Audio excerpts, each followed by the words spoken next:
Denis, la atleta venezolana de 17 años que sobrevivió al doble terremoto, tendrá que aprender a vivir de nuevo tras una amputación. En una emotiva caravana, los cuerpos de 40 niños fueron llevados al cementerio La Esperanza en La Guaira, después de que nadie los reclamara tras el doblete sísmico del pasado 24 de junio. La organización Cáritas, junto con las reinas de Miss Universo Venezuela y Puerto Rico, llevaron alegría, ayuda muy necesaria y un abrazo solidario a los damnificados de La Guaira. Hablamos con Yander Delgado, el médico voluntario que sigue atendiendo en La Guaira casi 2 meses después del terremoto. El valor de 3 profesionales de la salud que durante el terremoto que sacudió a Colombia protegieron con sus cuerpos a una paciente sedada e indefensa.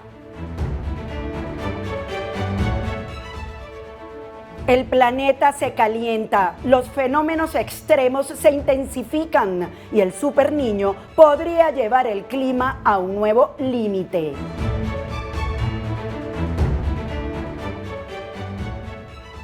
Denis tenía 17 años y una vida entera por delante. Corría, nadaba, competía, entrenaba con su padre, pero el 24 de junio, en apenas segundos, todo cambió.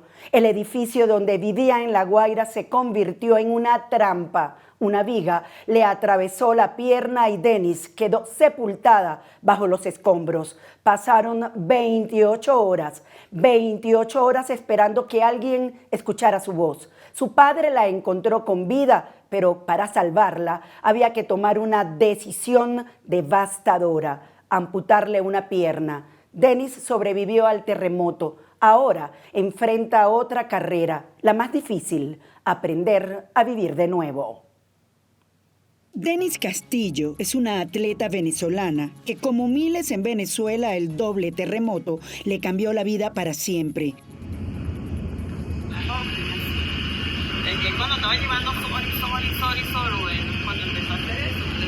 Vivía en La Guaira, en un edificio de más de 10 pisos que pasó de ser su hogar a convertirse en su lugar más inseguro.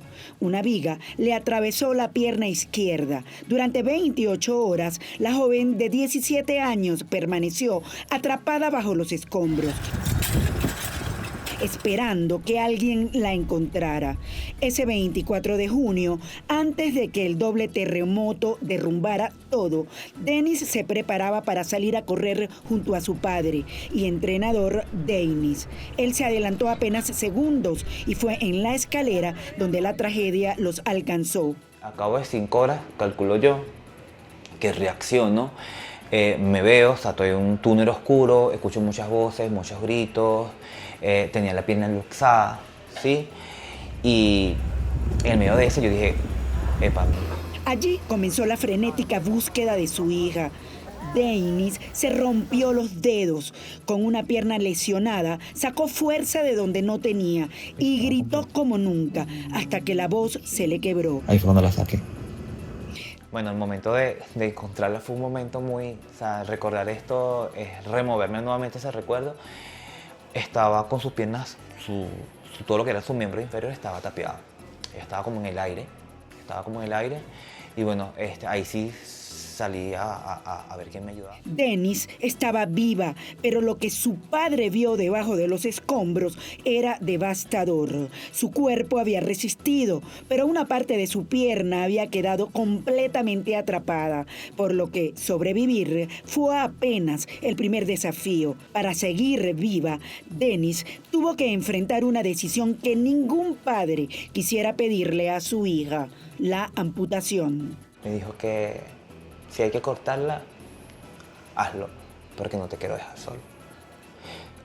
Desde ahí nace toda esta expresión, toda esta escritura, demostrándola que no todo queda aquí, que la vida continúa. Quizás para ella es muy precoz asimilar todo esto, Denis practicaba atletismo desde los 10 años, pero también ha competido en esgrima, natación, tiro láser, carrera a pie y carreras con obstáculos. Su cuerpo era su herramienta, su pasión. Pero ahora una parte de esa historia termina para que ella pueda continuar con su vida. No, o sea, no podía.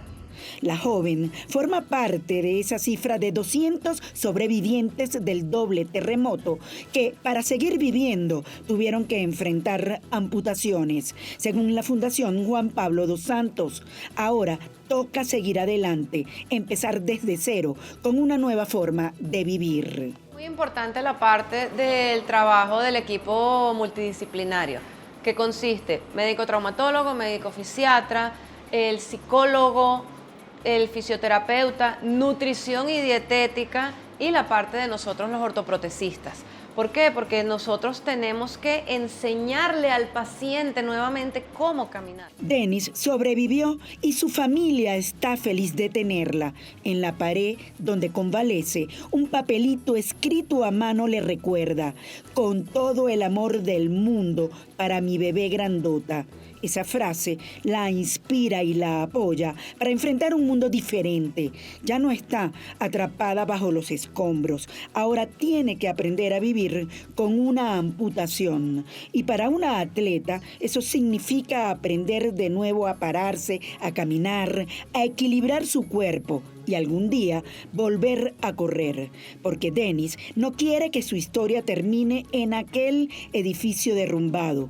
Quiere que su historia siga, que su vida se reescriba y que su pasión vuelva a ser la fuerza que la lleve adelante. Y que en este caso estamos hablando de algo extraordinario, porque no es como los pacientes que tenemos en el día a día que tuvieron un trauma, un accidente. Me enfermé, algo me pasó. Aquí estaba en un lugar viviendo mi vida normal. En segundos cambió mi vida. Su recuperación es ahora una carrera contra el tiempo. Una prótesis no es solo una pieza que reemplaza una extremidad. Hay que preparar el muñón, hacer fisioterapia, recuperar fuerza, volver a aprender movimientos y también afrontar el impacto psicológico de haber perdido una parte del cuerpo. En un país marcado por la devaluación constante, esto representa no solo un reto humano, sino también un alto costo económico. Y es aquí donde la Fundación Juan Pablo dos Santos juega un papel clave, asociada a centros de salud dentro y fuera del territorio, incluido el Fondo Humanitario 77, que prevé recaudar millones de dólares para los afectados del terremoto. Denis no es la única. El 24 de junio dejó miles de heridos, sobrevivientes que ahora deben enfrentar una nueva realidad. Pero no está sola. Más de 3.000 personas viven hoy con alguna amputación y todas comparten el mismo desafío de reconstruir su vida desde cero. Yo, por ejemplo, cuando tuve mis prótesis y estaba en el hospital con esta cuestión, tenía ese proceso. Yo estaba estresado porque pensaba que nunca iba a caminar, nunca iba a hacer nada. Pero tener mucha paciencia, que la paciencia es la que el día de mañana ya tú vas a ver que vas a estar caminando, vas a estar haciendo tu vida normal. La Fundación Dos Santos estima que de las 200 personas que sufrieron amputaciones como consecuencia de los terremotos, casi la mitad son menores de edad.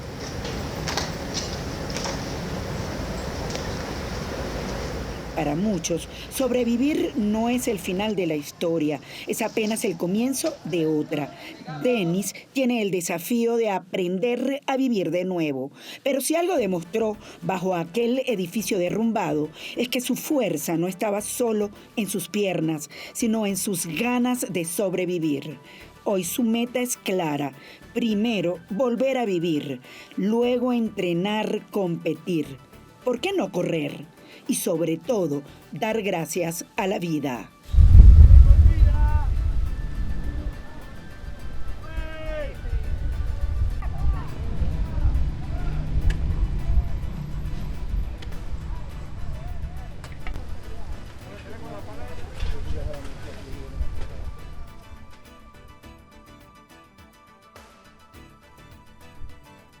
En medio de una jornada marcada por el dolor y la consternación, 40 niños que fallecieron tras el doble sismo registrado el pasado 24 de junio en La Guaira fueron sepultados luego de no ser reclamados por sus familiares. Desde la morgue móvil instalada en Los Silos, en el estado La Guaira, partió una caravana de vehículos fúnebres oficiales con destino al cementerio La Esperanza, en un recorrido acompañado por el silencio y la tristeza ante la magnitud de la tragedia. La inhumación forma parte del procedimiento oficial establecido para dar sepultura a las víctimas que permanecían sin ser reclamadas, mientras las autoridades continúan atendiendo las consecuencias de la emergencia provocada por los movimientos telúricos. Una escena especialmente dolorosa que refleja el impacto humano dejado por esta tragedia en La Guaira. La llegada de la caravana al cementerio La Esperanza estuvo marcada por momentos de profunda solemnidad.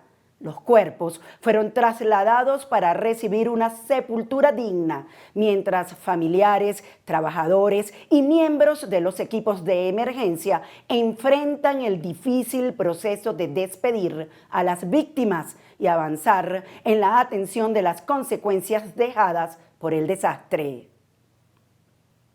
Cáritas, una organización internacional sin fines de lucro, junto con las reinas de Miss Universo Venezuela y Miss Universo Puerto Rico, llevaron alegría, ayuda muy necesaria y un abrazo solidario a los damnificados del doble terremoto de La Guaira. La alegría era evidente.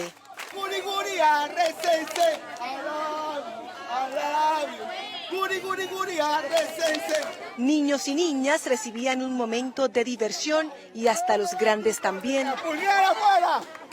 ¡Cabeza adentro! ¡Cabeza doblada!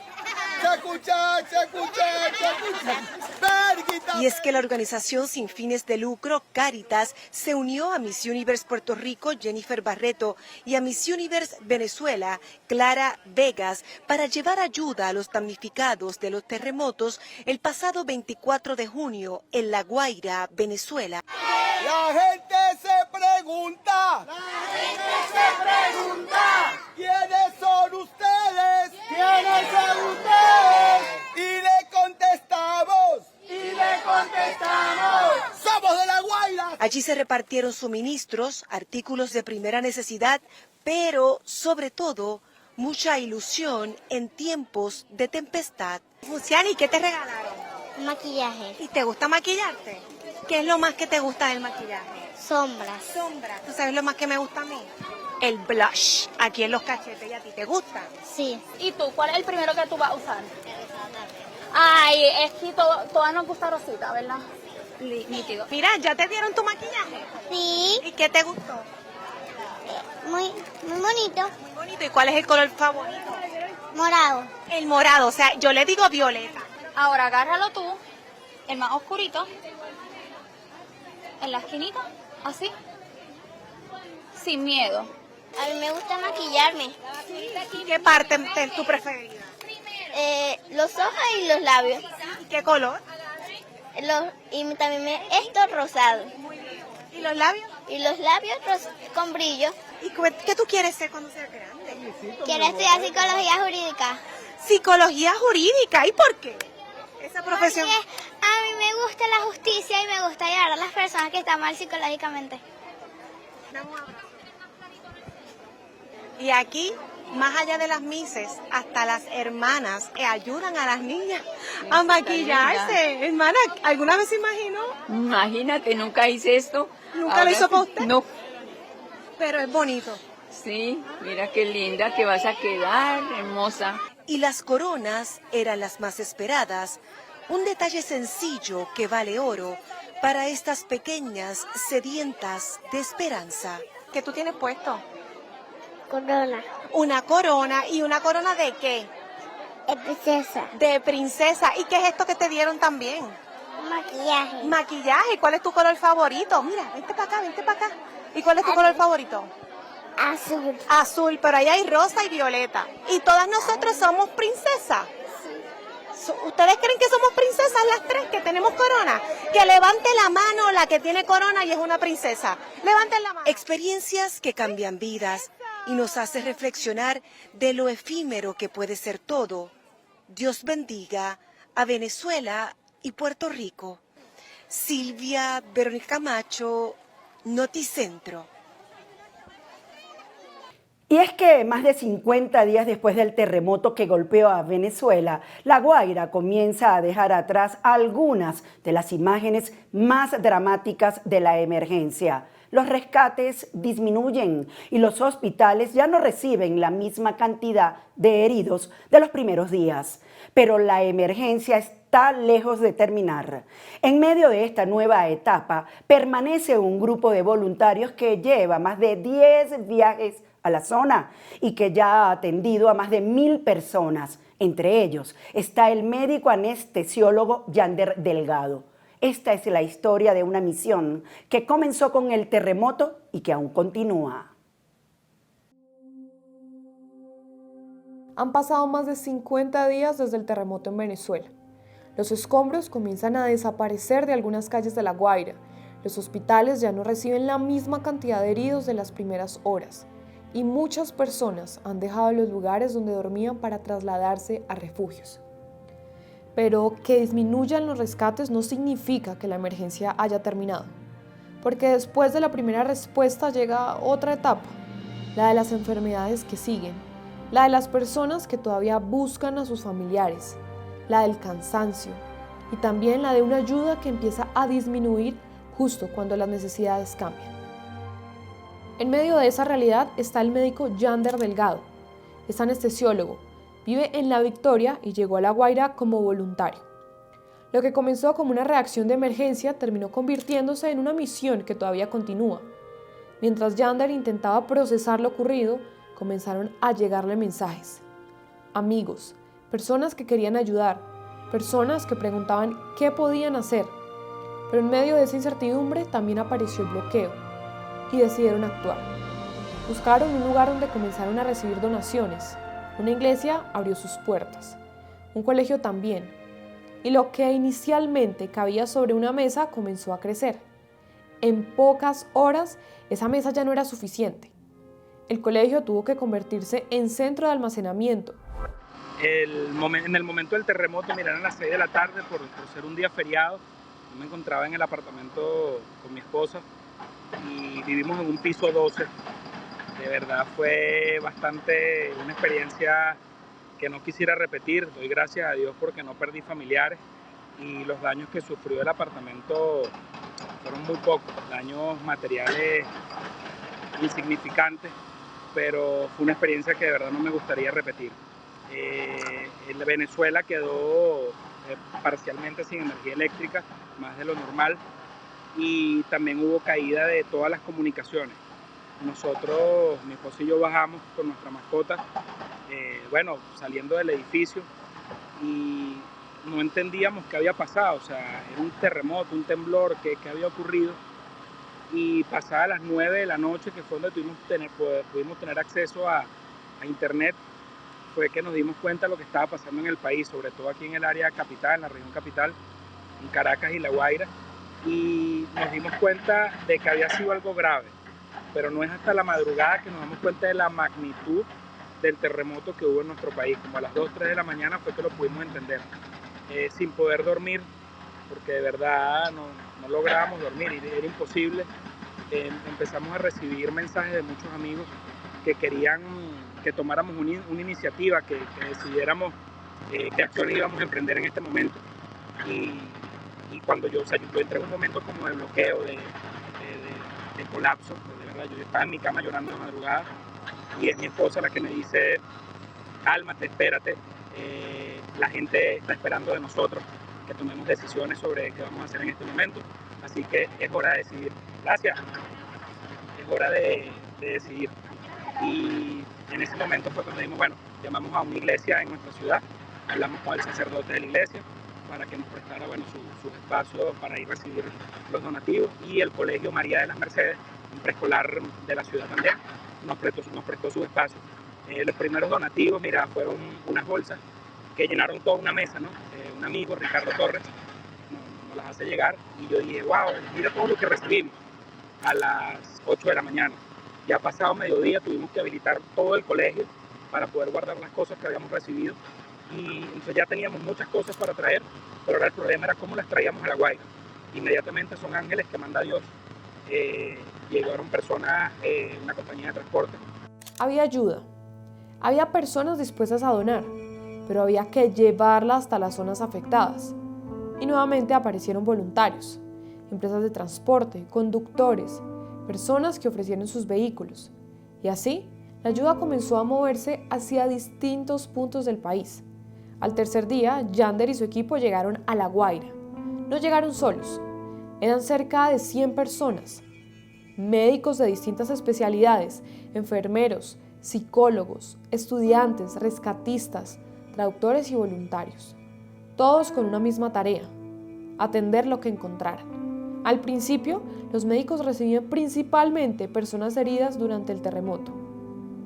Ahora llegan otro tipo de pacientes, personas que se lesionan mientras continúan buscando a sus familiares, voluntarios que trabajan sin protección suficiente, y también personas damnificadas cuyas enfermedades de antes del terremoto no desaparecieron con la tragedia. Hipertensión, diabetes, problemas tiroideos, enfermedades gastrointestinales. La emergencia cambia, pero las enfermedades continúan. Yander y su equipo ya han realizado más de 10 viajes hasta La Guaira. Han atendido a más de 1.000 personas y calculan que más de 2.000 han recibido algún tipo de ayuda directamente de ellos.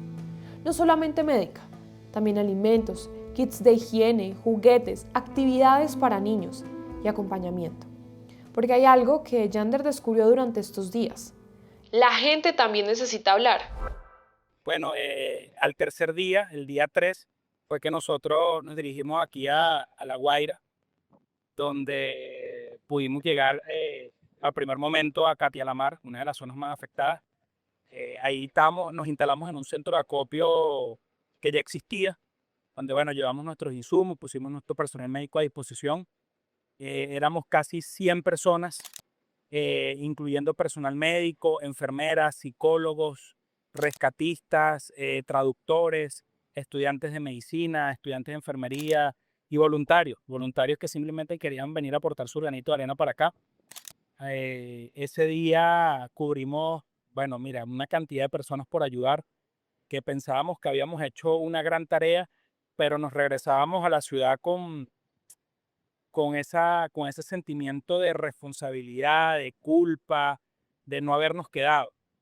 Y a partir de ese momento, bueno, ya hemos realizado directamente nosotros esta comisión, vamos a decirlo, esta comisión humanitaria, más de 10 viajes para acá, donde hemos atendido directamente, hemos dado consulta a más de 1.000 personas, más de 1.000 personas se han atendido, y más de 2.000 personas han recibido ayuda directamente de nosotros, no solo médica, también los apoyamos con kit de alimentación, kit de higiene personal, kit recreativos, cotillones para los niños, juguetes, y aquí estamos todavía. De hecho, ahorita estamos acá, bueno, paramos un momento ahorita, y nuestro equipo de rescate se encuentran ayudando ahorita a algunos familiares que nos contactaron apenas llegamos, y bueno, están en el rescate o en el intento de rescate de 5 cuerpos.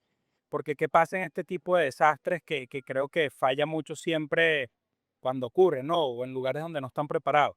Una vez ocurre el desastre, todos lo mandan al hospital y colapsan los hospitales.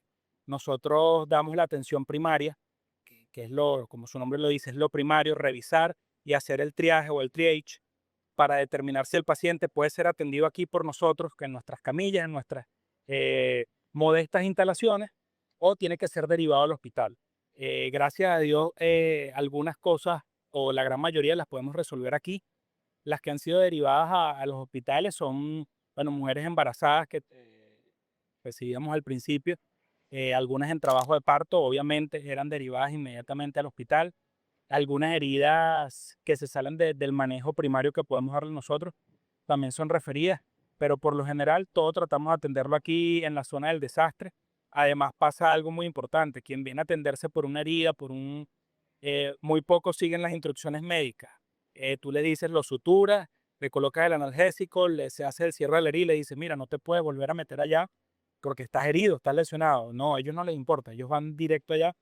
Y aunque como médico digo, bueno, no haces caso, pero yo también los entiendo como familiares, como personas que perdieron a alguien ahí.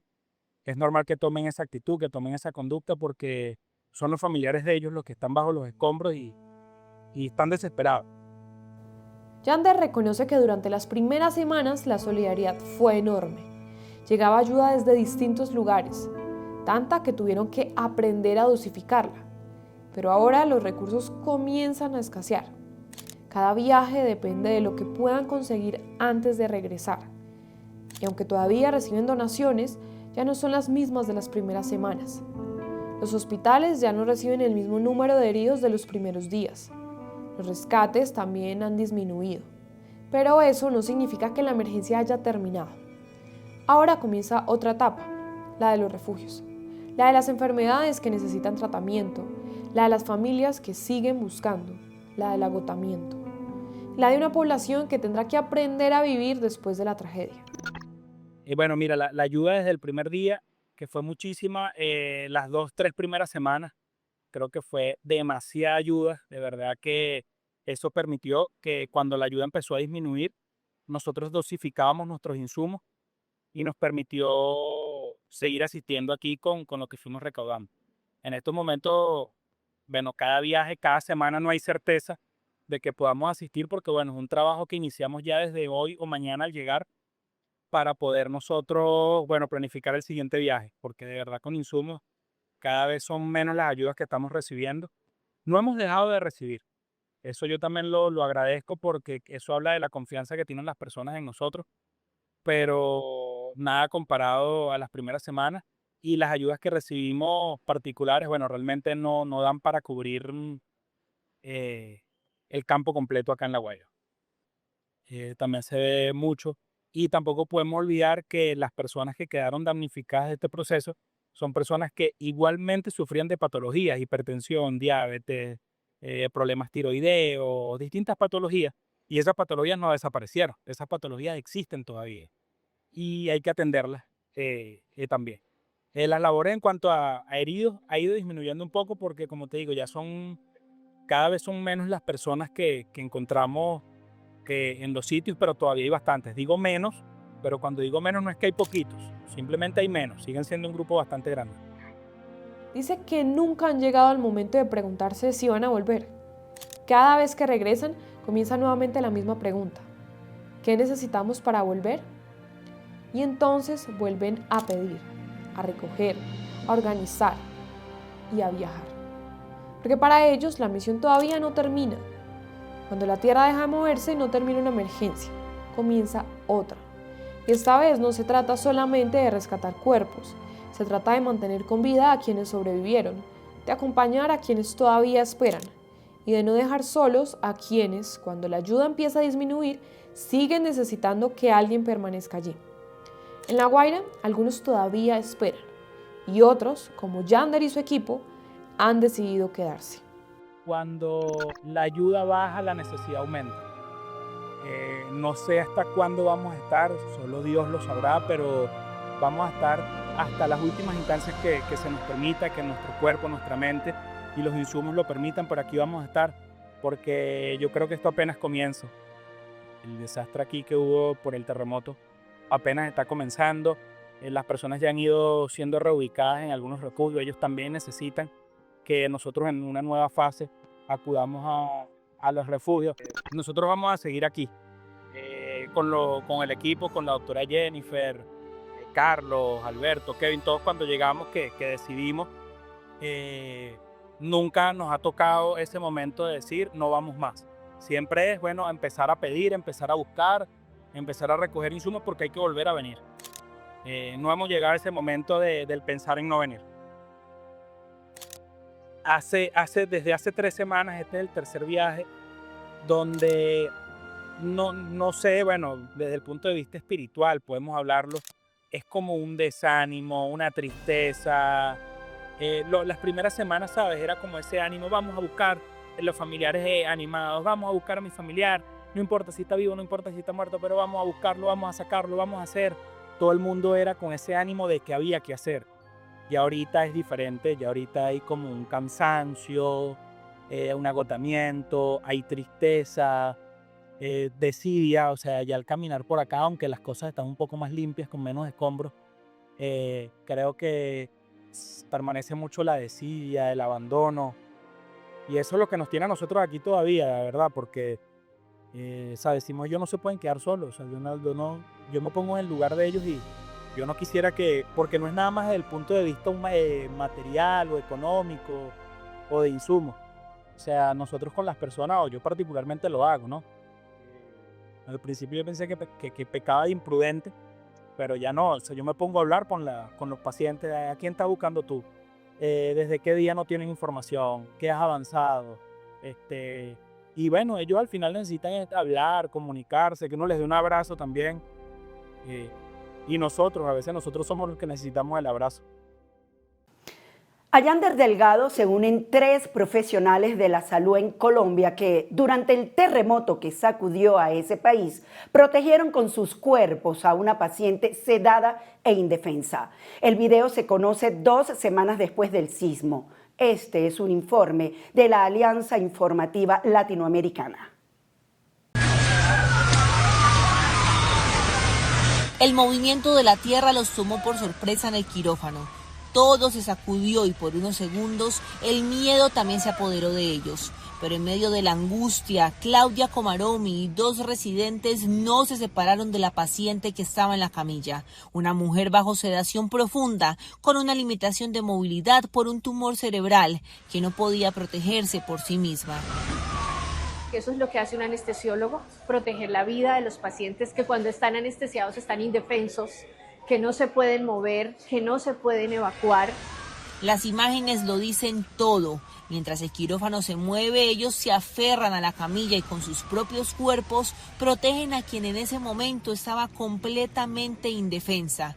Se va la luz, aumenta el temor y por un instante la sensación de que todo puede terminar está presente. Pero nadie abandona a la paciente, permanecen a su lado hasta que el movimiento termina y pueden evacuarla. Sentimos miedo, sentimos temor, sentimos angustia, como lo sintió todo el mundo, pero la responsabilidad pues va primero. Esto mismo hicieron todos los anestesiólogos del lugar, del hospital, de la ciudad, que en esos momentos tenían un paciente anestesiado. Es importante que la comunidad sepa que nunca los abandonamos. Hoy este video conmueve a Cali. Para muchos es una imagen de heroísmo. Para Claudia es el deber de quien cuida una vida que por un momento depende completamente de sus manos. Y quizás por eso, en medio del caos, recordó a su madre, la misma mujer que cuando ella era niña vivió un terremoto y le enseñó a mantenerse quieta y a esperar que pasara.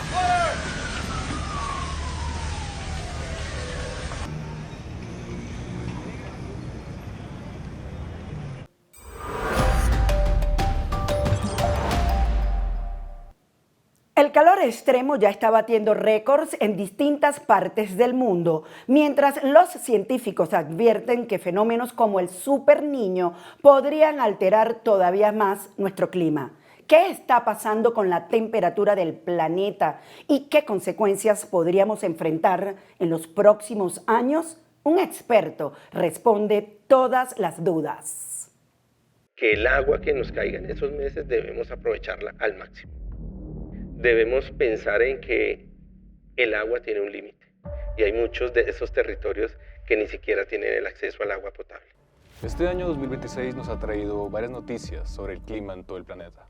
Ola de calor en Europa que ya deja miles de muertos, el fenómeno del Super Niño y sus posibles trágicas consecuencias en Latinoamérica. Y ante este panorama nos hemos encontrado con muchas dudas más que respuestas. Se viene lo peor, ¿qué podría pasar? Para resolver todas nuestras dudas tenemos hoy aquí a Cristian Uzcategui, meteorólogo. Cristian, bienvenido. Muchas gracias, David. Un cordial saludo para todos los que nos escuchan y nos ven. Empecemos por decir que vivimos una crisis climática. Más allá de que pueda aparecer el término en algo apocalíptico, sí vivimos una condición cambiante de clima, no solamente por ese cambio climático, que es visible en términos de los efectos, aumentos de temperatura, aumento de la frecuencia de las lluvias fuertes de corta duración, e inclusive el cambio en los patrones de lluvia también, en unas zonas tiende a llover más que en otras. Pero hay unos fenómenos de variabilidad climática que son de más corto plazo que están incidiendo para que ese clima cambie y evolucione y digamos que tengamos allí unas anomalías bastante importantes a nivel mundial. Ahora bien, el clima como tal se define como el estado medio de la atmósfera y dado básicamente por series de datos, normalmente de 30 años, que permiten determinar justamente esa condición media de los elementos como la precipitación, la temperatura, la humedad, más allá de que los más reconocidos para establecer el clima en una zona del mundo es básicamente la precipitación y la temperatura. Cada año escuchamos de una ola de calor, de incendios en España, Portugal. Este año es diferente y ¿por qué se siente con más fuerza que en años pasados? Viene siendo, digamos, con una tendencia al incremento y allí no escapa justamente esos efectos de cambio climático. El aumento de temperatura no es estático, evoluciona progresivamente con valores cada vez más altos en relación con el promedio de la última serie de Organización Meteorológica Mundial que tiene como estándar. Y digamos que esa serie que es 91-2020, 1991-2020, 30 años para determinar unos promedios que al final, digamos, lo que se demuestra año a año es si están por arriba o por debajo de esa condición media. Y en esa medida hemos venido teniendo desde hace 30, 40, 50 años una tendencia al aumento de temperatura. Entonces, ante ese aumento de temperatura, lógicamente también hay unos cambios en la interacción océano-atmósfera, porque ese calentamiento que se siente en el aire justamente ha venido calentando los océanos y en esa medida las corrientes oceánicas y las corrientes atmosféricas han venido teniendo cambios y en esa medida también justamente para el tema del hemisferio norte y en especial lo de Europa, hay un sistema allí que es un anticiclón que normalmente está en época de verano, un anticiclón que finalmente es un sistema de presión, pero ese anticiclón se ha venido fortaleciendo y se fortalece en la medida que justamente esas condiciones oceanoatmosféricas y esas corrientes cambian y al fortalecerse se amplifica y se estaciona ahí un poco, porque más allá de que pueda presentarse durante un día, lo que ha venido sucediendo es que persiste el sistema durante varios días y con ello la ola de calor se incrementa. Que va subiendo año a año, me dice, ¿estamos viviendo la peor ola de calor, las peores temperaturas? Probablemente en zonas de Europa sí. Digamos que tengo en mente un dato en Siberia hace unos 3, 4 años de 38 grados. Siberia está bastante al norte en términos de latitud y 38 grados, digamos, en medio de una estacionalidad que al final puede ser verano, para esas latitudes terminan siendo anomalías muy altas en relación con esos promedios a los cuales me he referido. Entonces, en esa medida, digamos que la tendencia al aumento de temperatura es a nivel mundial y, lógicamente, Colombia inclusive no escapa a ello. En Colombia, los estudios que ha realizado el IDEAM hablan por sí solos frente a que esa condición de temperatura ahora es más alta de lo que teníamos años atrás. Bueno, estamos viendo hace poco los incendios que están pasando en España y Portugal puntualmente. Se hablaba de un fenómeno que, bueno, usted me corregirá, que estos incendios estaban afectando el clima a su alrededor. ¿Esto por qué puede pasar? ¿Por qué pasa? Bueno, allí hay varias connotaciones, ¿cierto? Y es que los incendios, por el mismo humo que generan, pueden ocasionar cambios a nivel de presión en las partes bajas de la atmósfera, es decir, muy cerca a la superficie terrestre. Al haber un calentamiento, esas masas de aire ascienden y al ascender se enfrían y pueden generar inclusive nubes de gran desarrollo vertical que generan rayos, y se han visto en muchas ocasiones que esos mismos rayos que no generan lluvias sí pueden seguir ocasionando incendios en la medida que llegan a la superficie y pueden generar más combustión en medio de una vegetación que se acartona por esa tendencia seca, por ese aumento de temperatura, y en esa medida los incendios cada vez pueden ser más significativos y lógicamente pueden tener una implicación y una influencia en las condiciones atmosféricas y meteorológicas que pueda haber en un determinado territorio e inclusive no solamente a nivel local, sino regional. Okay, usted mencionaba por qué esto está pasando en Europa, pero ¿por qué no pasa en otras partes del mundo? Y de paso aprovecho para meter una pregunta ahí que mucha gente tiene esa gran curiosidad, ¿no? ¿Por qué en Europa, en Estados Unidos, hay estaciones, digamos, tan marcadas, invierno, verano, otoño, primavera, y en países como Colombia, Venezuela, toda esta zona no las hay, o no así de marcadas? Correcto. Vamos a empezar por la última. Y es que, digamos que las estaciones son el resultado de dos factores. El primero de ellos, el movimiento de traslación de la Tierra alrededor del Sol. Y el segundo, la inclinación del eje de la Tierra. Esa inclinación del eje de la Tierra, que es de 23.5 grados aproximadamente, al cruzarlo con la latitud y el movimiento de traslación, da lugar a que en cierta época del año haya una zona de más exposición a la radiación solar. Para el caso dado del hemisferio norte a mitad de año, que tenemos allí la estación de verano, ¿cierto? Y hacia final de año, la mayor exposición de la Tierra en relación con el Sol está hacia la parte sur. Y por eso la estación de verano para el hemisferio sur se da hacia final de año, y por eso hacia final de año en el hemisferio norte están bajo condiciones de invierno, es decir, son los dos polos opuestos, ¿cierto?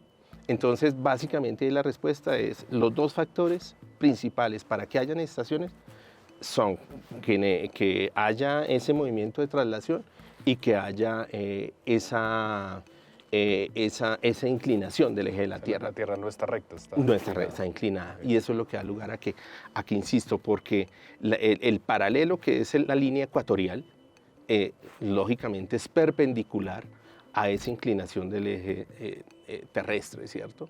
Entonces, en esa medida tenemos, insisto, mayor exposición a la radiación.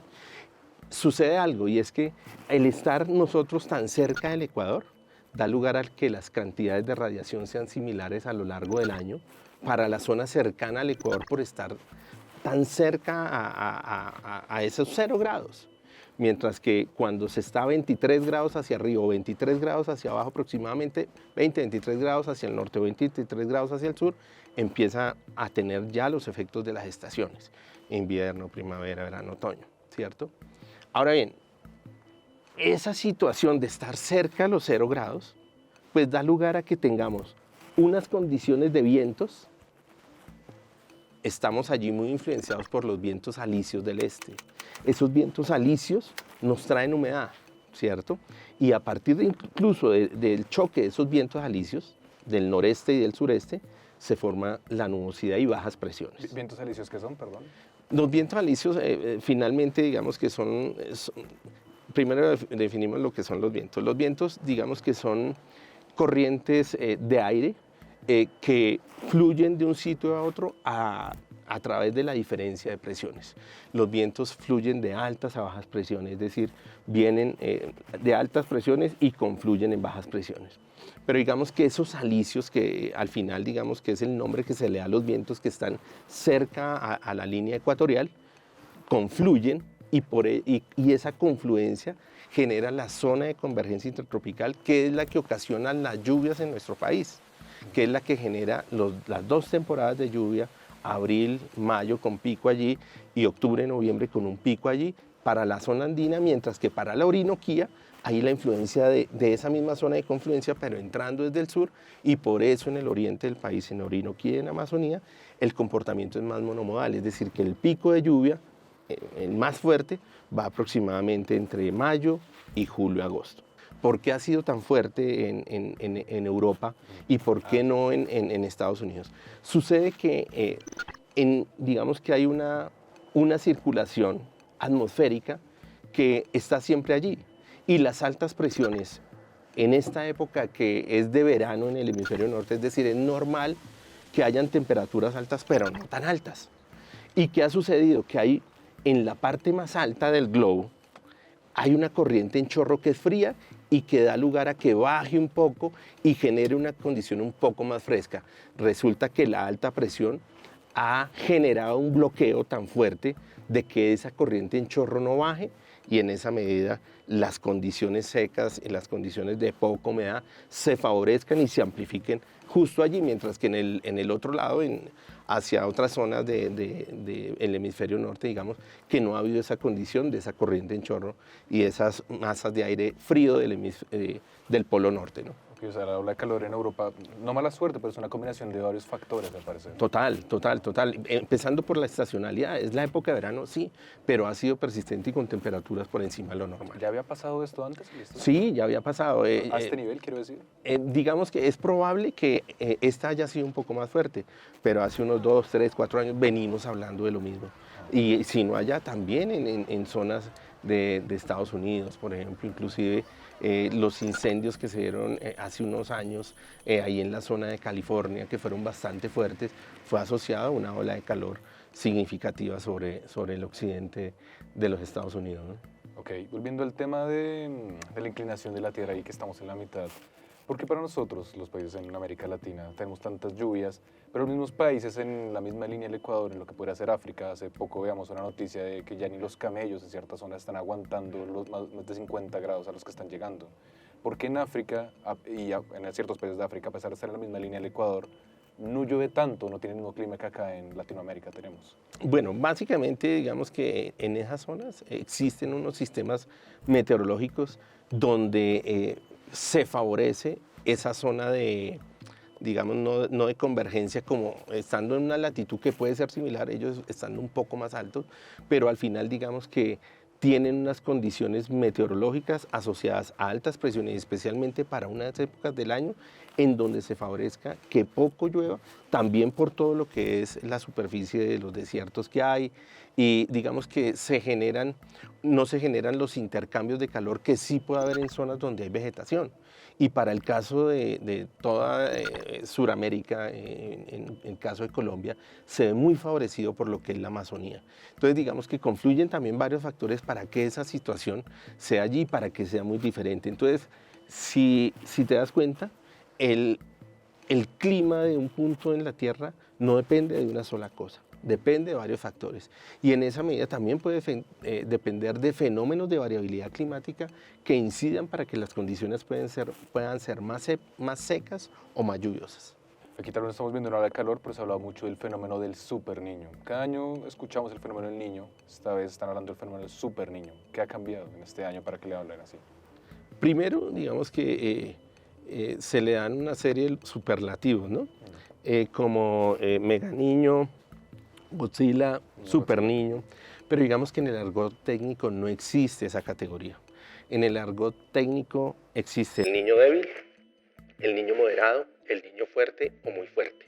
Sucede adicionalmente que esas intensidades están dadas en buena parte por el calentamiento del océano, ¿sí? Ese calentamiento del océano no asociado a cambio climático, sino asociado a variabilidad climática. Lógicamente, apartándonos un poquito de que el calentamiento global está dando lugar a que el océano, lógicamente, se caliente, pero se está calentando mucho más de lo normal por incidencia o la presencia de lo que es el fenómeno del Niño. Un fenómeno del Niño se caracteriza por aguas cálidas en el Océano Pacífico tropical. Un fenómeno del Niño es un fenómeno de variabilidad climática que se presenta entre cierta cantidad de años. Adicionalmente, un fenómeno del Niño tiene unas implicaciones para Colombia y tiene unas implicaciones opuestas para países como Ecuador y Perú, ¿cierto? Y tiene unas, digamos, repercusiones a nivel mundial, justamente porque el Pacífico es inmenso. Y digamos que, ¿por qué se habla de superniño?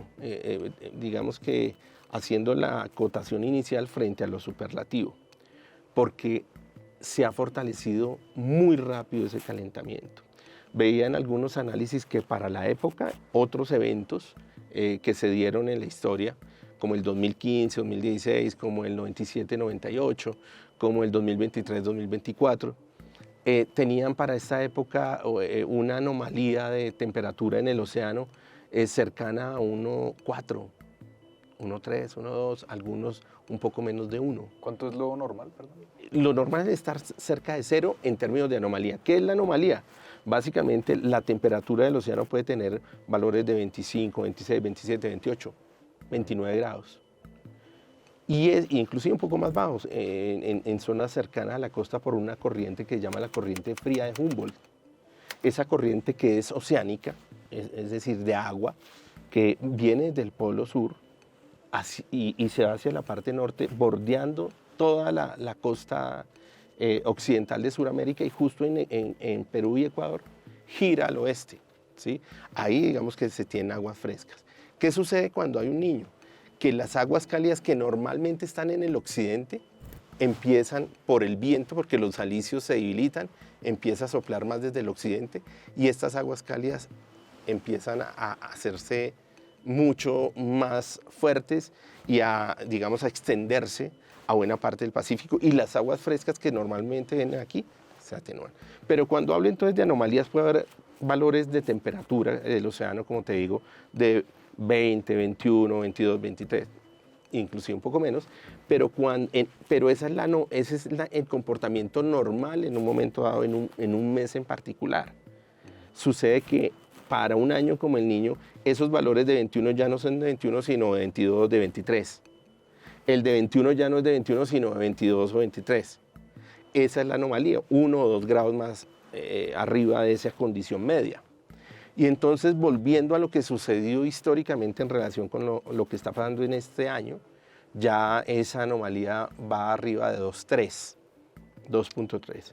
Ha sido muy rápido. Y los modelos desde hace varios meses lo han mostrado como todos con una tendencia a superar ese valor de 2 grados, que es, como lo señalaba en el comienzo de la pregunta, el niño débil, la anomalía está entre 0,5 y 1. El moderado entre 1 y 1,5. El fuerte entre 1,5 y 2. Y el muy fuerte mayor a 2. Y resulta que este lo han llevado desde hace tiempo mayor a 2 e inclusive lo han acercado a 3 o un poco más. Y por eso entonces, digamos que se ha venido dejando la señal, especialmente por esa condición mediática que hay en redes sociales y la coyuntura que generan todo este tipo de noticias, pues al final se trata un poco de dar un superlativo que al final, insisto, en el argot técnico no existe, pero que sí puede dejar en realidad una señal de que puede ser uno de los eventos más fuertes de la historia. Puede ser de los eventos más fuertes de la historia, pero que aún viene lo peor, es lo que se dice en redes sociales precisamente. ¿Qué tan cierto puede ser esto? Es que, David, hay una cosa, y es que la intensidad está dada por ese calentamiento en el océano, pero otro tema son los efectos. Me preguntaban ayer del diario El Comercio de Perú, pero es que el Niño 2015-2016 aquí no fue tan fuerte. Y entonces le decía, no, es que lo que ustedes vieron allá fueron los efectos, pero el Niño en el Pacífico tropical, por su intensidad en el calentamiento, sí fue muy fuerte. Entonces hay que separar la intensidad del fenómeno per se frente a lo que es el efecto o los efectos como tal que puede tener un fenómeno del Niño. Ahora, hay otra situación, y es que todo el mundo piensa que para Colombia, que un fenómeno del Niño desaparece las lluvias, y no es así. Un fenómeno del Niño lo que hace es reducirlas, es debilitarlas. Entonces las temporadas de lluvia no desaparecen. Entonces, ahorita, por ejemplo, estamos a mitad de año y se ha acrecentado la temporada seca en las zonas que normalmente son no seca, de menos lluvias, ha tendido a ser menos lluvioso, mientras que en el oriente ha sido más lluvioso, de acuerdo con los datos del IDEAM. ¿Sí? Hay una serie de contrastes que hay que ir mirando progresivamente. ¿Por qué no escucha eso? Que dicen, listo, ya viene el Super Niño, pero es que yo veo que llueve, aquí en mi casa está lloviendo. O sea, la gente en ciertas ciudades, como puede ser la misma Bogotá, pues la gente no está sintiéndolo aún, pero ¿podría llegar a afectar los efectos? Total, porque digamos que ahorita en Bogotá la gente piensa mucho justamente frente a creer o no creer. Yo creo que la gente ahora cree más, ¿sí? Porque hay como mucho más evidencias, como mucha gente apuntando más hacia el mismo lado, y es decir, a que va a haber un niño fuerte y que estamos ya en el inicio y demás. Y otra situación es que hay unas fuentes internacionales que son muy fuertes para que la gente en realidad diga lo que está diciendo el IDAM va en la misma vía de lo que están diciendo organismos internacionales que son muy fuertes. Pero sucede, para el caso de la pregunta, que en Bogotá estamos influenciados justamente por los alisios, por el aire y la humedad que viene desde la Orinoquía. Y si te has dado cuenta, en zonas de Arauca, el piedemonte de Arauca, piedemonte de Casanare, piedemonte de Boyacá, piedemonte de Cundinamarca, ha llovido muchísimo durante estos 2 últimos meses, que inclusive con daños en puentes, ha destruido puentes y con muchas afectaciones. Esa humedad que pega, digamos que pega frente a la cordillera, un poco de esa humedad pasa, y al Bogotá estar aquí, parte de esa humedad entra y genera esas lluvias ligeras que por ahí vemos, porque si se han dado cuenta no son los aguaceros, es más llovizna, lluvia muy ligera que pasa muy rápido, pero en Bogotá dentro de poco vamos a empezar a tener una condición más seca, y ahí la atención especial es hacia los cerros, porque cuando empiece a disminuir más la humedad entrante desde la Orinoquía, que muy seguramente estará por allá hacia octubre, noviembre, empezaremos a tener una condición más favorable para que en los cerros, especialmente en diciembre, enero y febrero, en los cerros orientales, haya una propensión alta a incendios forestales y que tengamos también allí, más allá de que se vienen realizando todas las acciones frente al uso eficiente y racional del recurso hídrico y el energético, pues allí es donde vamos a ver si en realidad todas esas acciones y todos esos lineamientos pues han dado el resultado hacia que no tengamos problemas en términos de racionamiento, ¿no? Y ya saliendo también de Colombia y Latinoamérica, ¿qué zonas podrían ser las más afectadas?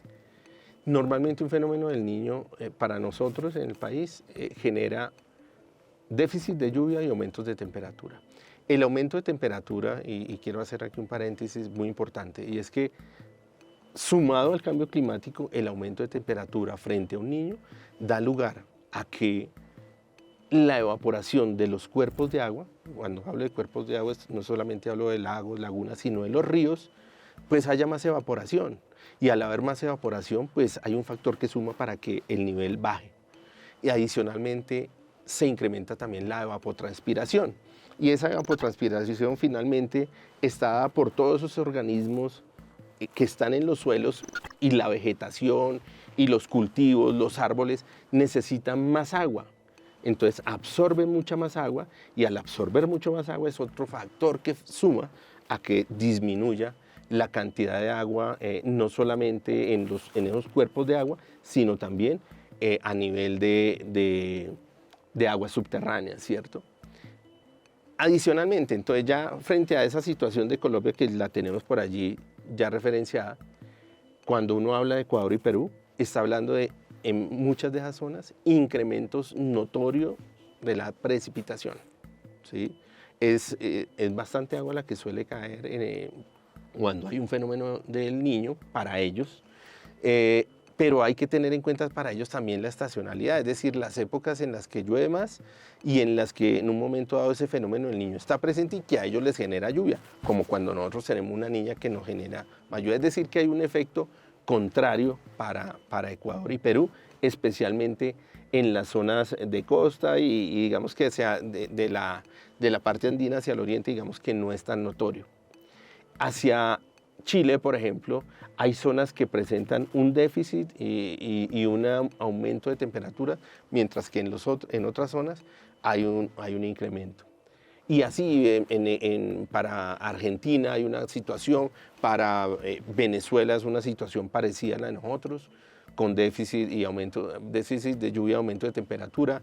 El norte de Brasil también con una situación muy parecida a la de nosotros, mientras que hacia la zona oriental puede ser de excesos, y hacia la parte sur de descenso. Entonces, digamos que es variable, ¿no? Más o menos, ¿en cuánto tiempo tenemos que esperar estos efectos, y se puede hacer algo para contrarrestarlos? Bueno, tal y como están las cosas, con los más recientes análisis de los diferentes centros internacionales, del IDEAM, entre otras cosas porque de manera conjunta la Unidad Nacional para la Gestión del Riesgo de Desastres con el IDEAM y la IMAR emiten un boletín mensual interinstitucional en donde se habla justamente de la evolución del fenómeno y qué efectos está dejando. Entonces, allí una invitación a que estemos muy pendientes de ese boletín. Y digamos que allí hay una situación que me parece que es bien importante. Todos estamos apuntando a que el fenómeno está en su fase inicial y que muy seguramente se consolidará hacia el mes de septiembre aproximadamente y muy seguramente los principales efectos los tendremos hacia noviembre, diciembre, enero, febrero, entre otras cosas, porque volviendo al tema de la intensidad, los modelos han venido señalando una probabilidad cercana al 80%, que es bastante alta, de que ese fenómeno sea fuerte entre septiembre y enero. Entonces, pero ahí hay que tener otra situación también en mente, y es que la temporada de lluvia en los departamentos andinos y en la región Caribe, que es de octubre y noviembre, no desaparecerá. Vamos a tener menos cantidades de lluvia y lógicamente puede ser muy anormal en un momento dado, con unos déficits importantes, pero van a aparecer aguaceros. Entonces, pienso que el agua que nos caiga en esos meses debemos aprovecharla al máximo. Y esto acaba un tema muy importante, Cristian, y quiero preguntarle, por eso precisamente, el tema de los modelos que lo predicen. Muchos han hablado de que el clima no es fácil de predecir. Sin embargo, este tipo de eventos, ¿es posible predecirlos? ¿Alguien sabía que esto iba a pasar? Como la ola de calor en Europa, como el fenómeno del Niño. Bueno, digamos que frente al fenómeno, a los fenómenos niño-niña, hay modelos que funcionan con una cantidad de matemática y una cantidad de procesamiento que al final permiten establecer una tendencia hacia una condición más cálida o más fría en el Pacífico tropical frente a lo que son los fenómenos niño y niña, ¿cierto? Sin embargo, llegar a generar una alerta por una probabilidad significativa en ocasiones no es fácil porque los modelos pueden tener una dispersión alta, unos muy hacia arriba, otros muy hacia abajo, y al final el valor medio, si se queda uno con los solos modelos, pues digamos que ahí es demasiado complejo.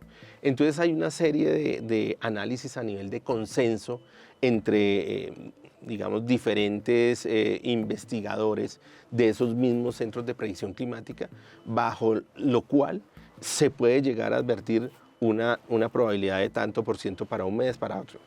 El máximo referente para nuestro país, al final, sigue siendo la NOAA de los Estados Unidos, ¿cierto? Que es el símil a IDEAM, es la NOAA, la Administración Nacional del Océano y de la Atmósfera de los Estados Unidos. Pero siempre habrá la incertidumbre, y en especial en zonas como Colombia, en donde el estar tan cerca a la franja intertropical, pues da lugar a que haya muchas cosas cambiantes, el tener ese sistema cordillerano, esas tres cordilleras, el tener el Atlántico allí, en esa intersección, estar Colombia entre el Atlántico y el Pacífico, pues da lugar a que tengamos una serie de factores que influyan para que los pronósticos y las predicciones no sean tan fáciles de llevar. Sin embargo, ha venido incrementándose notoriamente la certidumbre frente a lo que puede suceder. Y esto, lógicamente, insisto, por todo lo que se ha venido dando en términos de aumento a nivel de tecnología, ahora lo que se ha venido dando en todo lo que es la inteligencia artificial, todo lo de machine learning, que suma para que la certidumbre cada vez pueda ser mucho más alta. Quería hablarle un poco de la terminología, porque muchos han hablado y se usa casi como si fueran los mismos términos, el tema del fenómeno del Niño y el calentamiento global. ¿Cuál es la diferencia, o si tiene que ver, usted me corregirá, el calentamiento global con esto que está pasando en nuestra región? Okay. Sí, digamos que cuando uno habla del fenómeno del Niño es variabilidad climática y no cambio climático. ¿Puede haber alguna relación? Es probable que sí. Como que me digan que los fenómenos ahora niños son más intensos que hace 30, 40, 50 años, es probable que sí. Pero que podamos decir que es que aparecen ahora con más frecuencia que antes, no tanto. Entonces, los fenómenos niño y niña aparecen con una recurrencia entre 3, 5, 7 años aproximadamente. Son fenómenos de variabilidad climática y están asociados a fluctuaciones alrededor de una condición media. mientras que el cambio climático es una tendencia que normalmente se presenta en los elementos del clima al analizar series de datos de más de 30 años. Entonces no podemos decir que son lo mismo, porque uno son fluctuaciones, el otro son tendencias. El uno, cuando digo uno es variabilidad climática, este es de corto plazo, puede ir desde semanas, porque la variabilidad climática no es solo fenómenos niño y niña, hay fenómenos de variabilidad climática como las ondas intraestacionales Medina y Julian, que para nosotros en Colombia generan un contrapeso frente a los efectos del niño. Puede haber un niño que en teoría nos deja condiciones secas, ¿cierto? O de menos lluvias, y podemos tener una fase de la variabilidad climática intraestacional que esté puyando o esté haciendo fuerza para que llueva. Entonces tenemos allí un choque de fuerzas, un pulso de fuerzas que al final en un momento dado puede dar lugar a que sumen un poco más unas que a otras, pero eso depende de la fortaleza de cada uno de esos sistemas. Entonces, digamos que allí puede haber una cantidad de fenómenos que puedan estar allí presentes y que lógicamente instituciones como el IDEAM da cuenta de lo que va pasando en el día a día y en lo que se proyecta en el corto, mediano y largo plazo. Pero finalmente siempre habrá que hacer seguimiento, siempre será importante que ese seguimiento e inclusive la retroalimentación que debe tener el IDEAM, porque cuando el IDEAM está realizando una serie de pronósticos en corto plazo y está haciendo predicción en el largo plazo, 1, 2, 3 meses, pero IDEAM no está en el territorio. Y la gente en el territorio puede decir, pero aquí no está pasando eso. El IDEAM no sabe al final que eso no ocurrió y por eso la retroalimentación siempre será importante para el IDEAM. Cristian, ¿qué nos puede esperar ya como planeta, quiero decir, en los próximos 5, 10, 50 años con cómo están aumentando las temperaturas? Bueno, estamos en medio de un clima muy cambiante y te voy a poner un ejemplo. En el 2023-2024 tuvimos un fenómeno del Niño de intensidad fuerte, muy fuerte, que dejó como una secuela importante el racionamiento de agua en Bogotá. Y todos lo tenemos allí muy presente.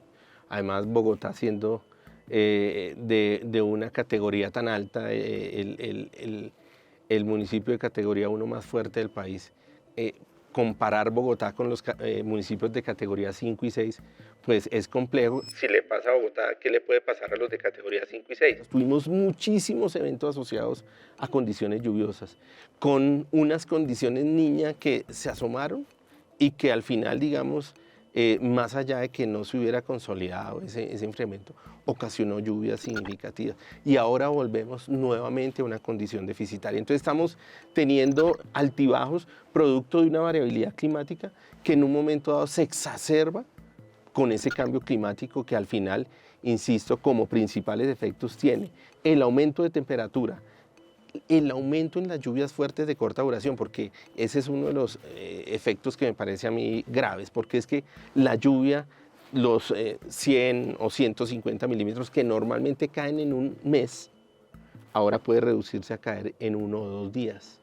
Y eso da lugar a que haya un menor favorecimiento de todas las especies vegetales, animales, el suelo, bueno, y demás.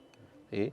Entonces, pensaríamos que cada vez más vamos hacia una condición más cambiante, que debemos adaptarnos cada vez más, pero esa adaptación debe ir de la mano no solamente de los escenarios de cambio climático del IDEAM, sino sobre bases y estudios reales con datos de los territorios para saber si apostamos frente a una línea o si apostamos frente a otra que reduzca ese potencial efecto negativo que podemos tener comunidades, territorios, especies y demás frente a los efectos del cambio climático. ¿Y cuál sería el mayor riesgo entonces en los próximos años? Definitivamente la mayor ocurrencia de eventos de origen hidrometeorológico.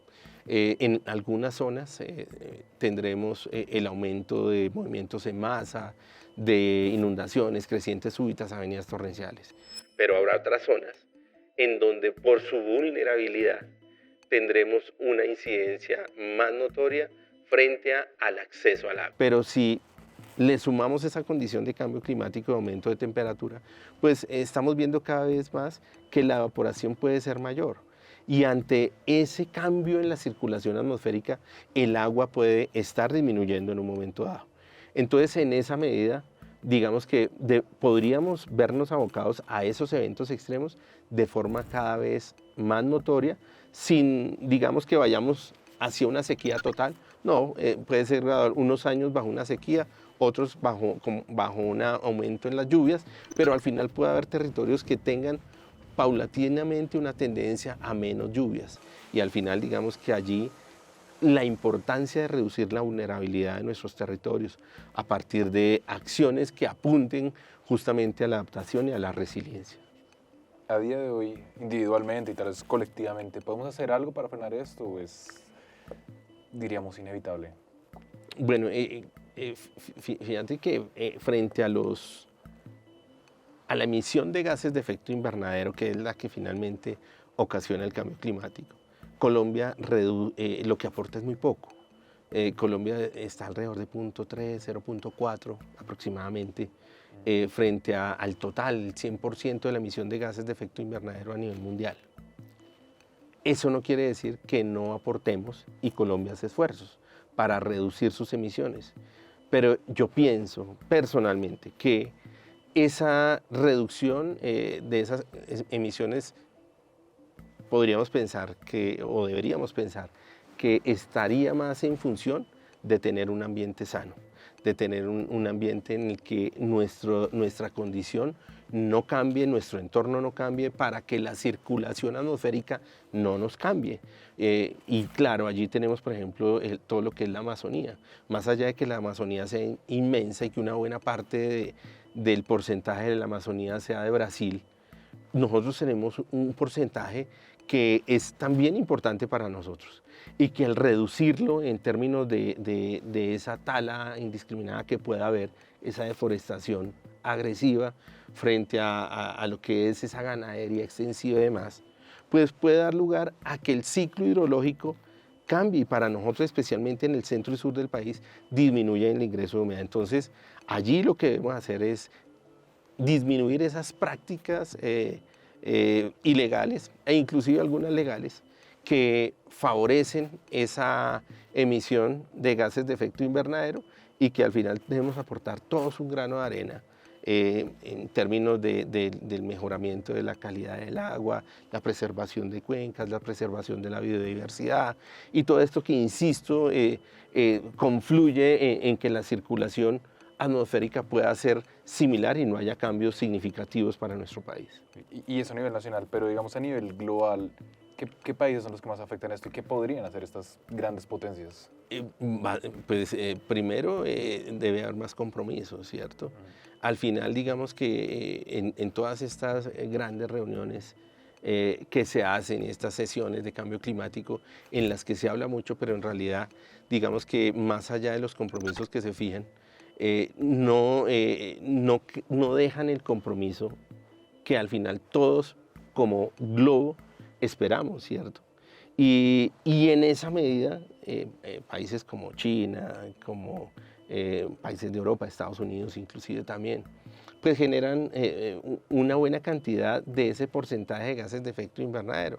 Pero si el tema no es vinculante y si el tema no es bajo un compromiso bien tácito frente a la emisión, pues al final digamos que seguiremos con pañitos de agua tibia y los países que menos emitimos, los más pobres, los que menos industria tenemos, pues al final digamos que nos podemos comprometer a mucho y al final digamos que el aporte pueda que no sea tanto a nivel de globo, más allá de que, insisto, para nosotros como país, como territorio, podamos tener digamos ciertos resultados que favorezcan un mejor entorno, ¿no?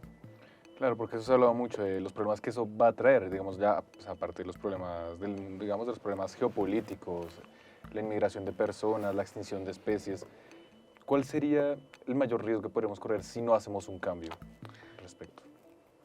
Para mí, básicamente el tema del agua, porque el cambio en la distribución, y de hecho se vienen ya dando disputas por el agua. Se ha hablado de una guerra por el agua, una posible guerra por el agua. Y en esa medida nosotros, con ese potencial de agua que tenemos, pues no podemos darnos el lujo de perderlo.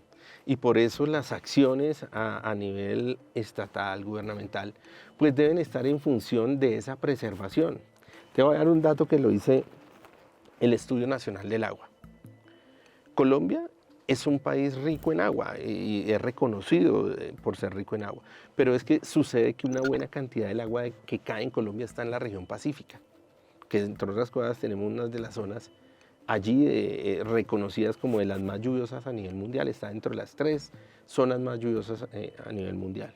Y el Estudio Nacional del Agua dice algo, y es que en Colombia solamente el 25% de la cantidad de agua que cae en región andina y Caribe, el 25%. Y en esas dos regiones se concentra el 75% de la población.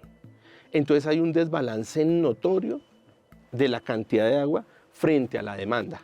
Y es que esa demanda no solamente se da por el agua que consume cada persona, sino todo lo que gira alrededor de la producción y digamos, todo el tema sectorial, ¿no? Que al final todos requerimos de una forma u otra agua. Entonces, en esa medida, cada vez puede haber un mayor estrés hídrico a nivel de agua en región andina y Caribe. Mientras que en la Pacífica, con esa cantidad de agua enorme que les cae, y hay muchos de esos territorios que ni siquiera tienen el acceso al agua potable. Es importante digamos, apropiar conocimiento frente a lo que es tiempo y clima y frente a lo que nos puede ocasionar en un momento dado el clima bajo condiciones extremas. Y en esa medida, tratar de preservar nuestros recursos, tratar de preservar el agua, tratar de preservar nuestros bosques.